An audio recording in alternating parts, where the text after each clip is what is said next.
Namaskar. Hello and welcome to PGurus channel. I'm your host 𝙒𝙖𝙩𝙪. This is episode 347 of Daily Global Insights and I'm joined by my co-host 𝗤𝙧𝙤𝙪𝙤. Sridharji, Namaskar and welcome to PGurus channel. Sir, how are you?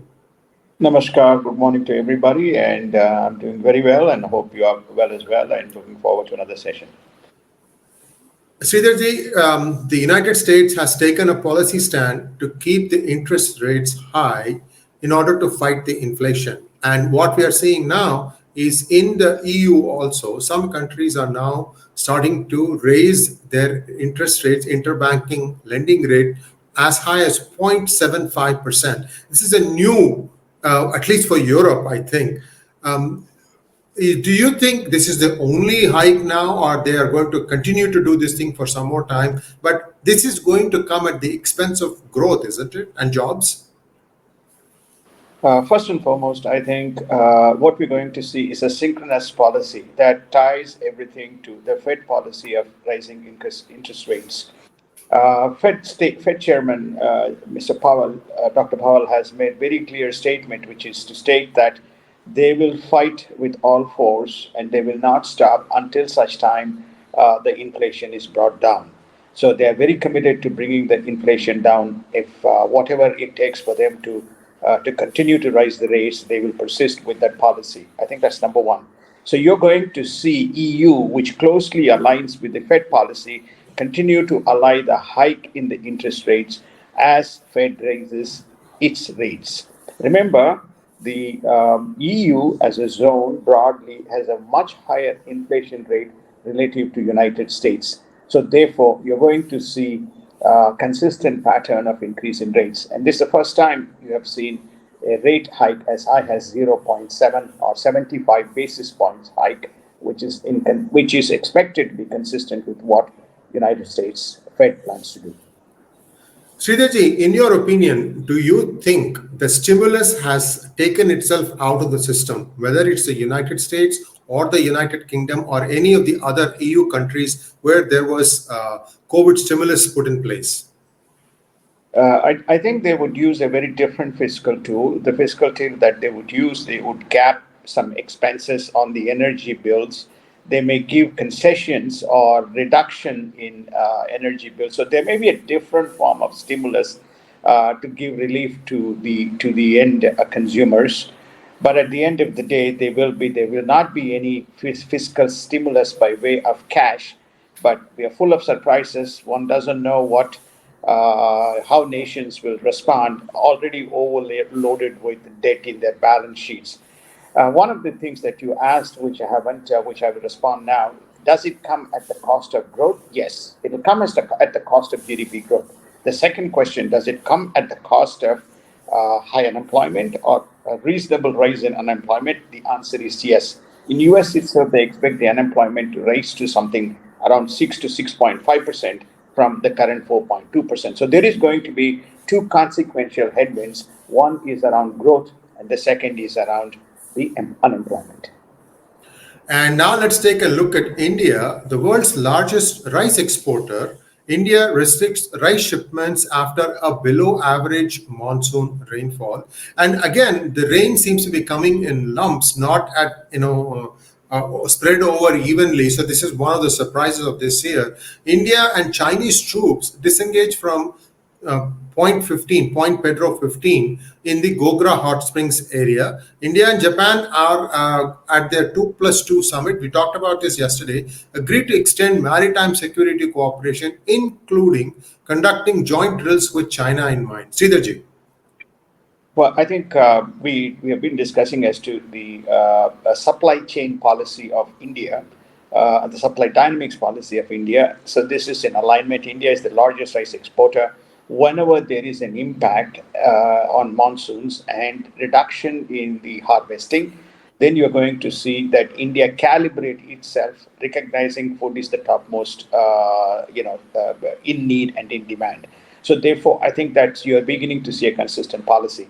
With regard to the Chinese withdrawal, it's very interesting. I don't know whether the security experts can opine on that. I think there's a date that's been set somewhere between September 12th and September 15th or September 15th. They intend to withdraw.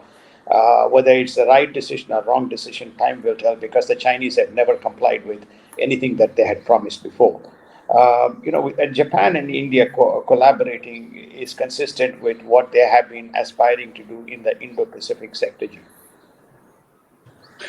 And the Department of Homeland Security tosses the Trump era policies and adopts a more lenient welfare programs in support of immigrants. We have been seeing this thing. We've even showed you in the previous episode how illegals are being now housed in parks and tents and so on. So it is beginning to make an impact in some of the largest cities in the United States.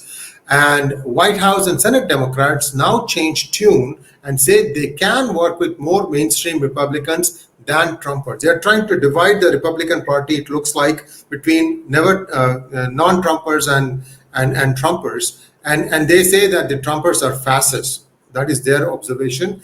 The Department of Justice is going to appeal the special master Trump ruling. Sridharji, there is definitely inside and outside the political parties, whether it is Republican or Democrats, to try and isolate Trump. But they have not succeeded in this, Sridharji. It's now close to 8-9 months. I mean, he has a fairly good hit rate. If somebody that he endorses seems to have a better strike rate than the one that he does not.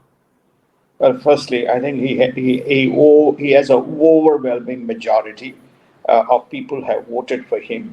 That broad support has sustained and continued despite lots of accusations and allegations being thrown at him.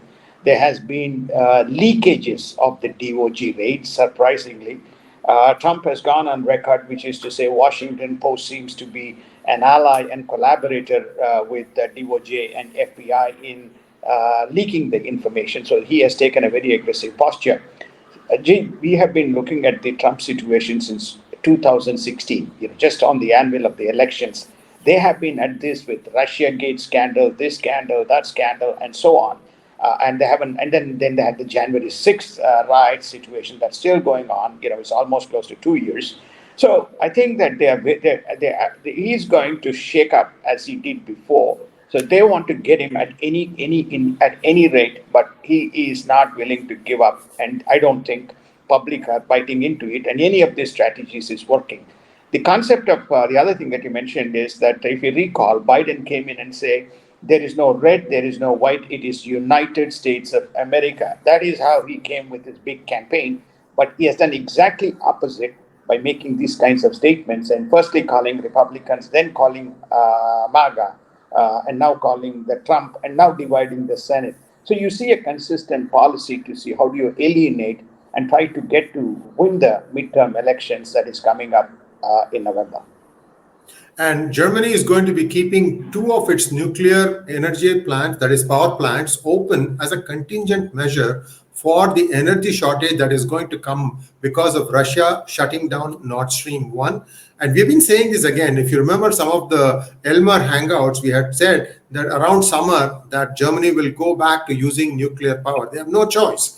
And then Brussels is now laying the framework to restrict visas for Russian nationals. And there is a new doctrine that Israel has started: strike Syrian ports for hosting Iran. Iran nuclear discussions are lingering on. Thousands of Iranian Americans protest not to allow Iranian Prime Minister to attend the United Nations meet. Remember, September is United Nations time. Everybody comes into New York to make their pitch. So this is where things stand. Sridharji, as always, a pleasure to have you. And we'll be back tomorrow, right, bright and early, to talk about more evolving developments. Thank you very much, sir. Namaskar.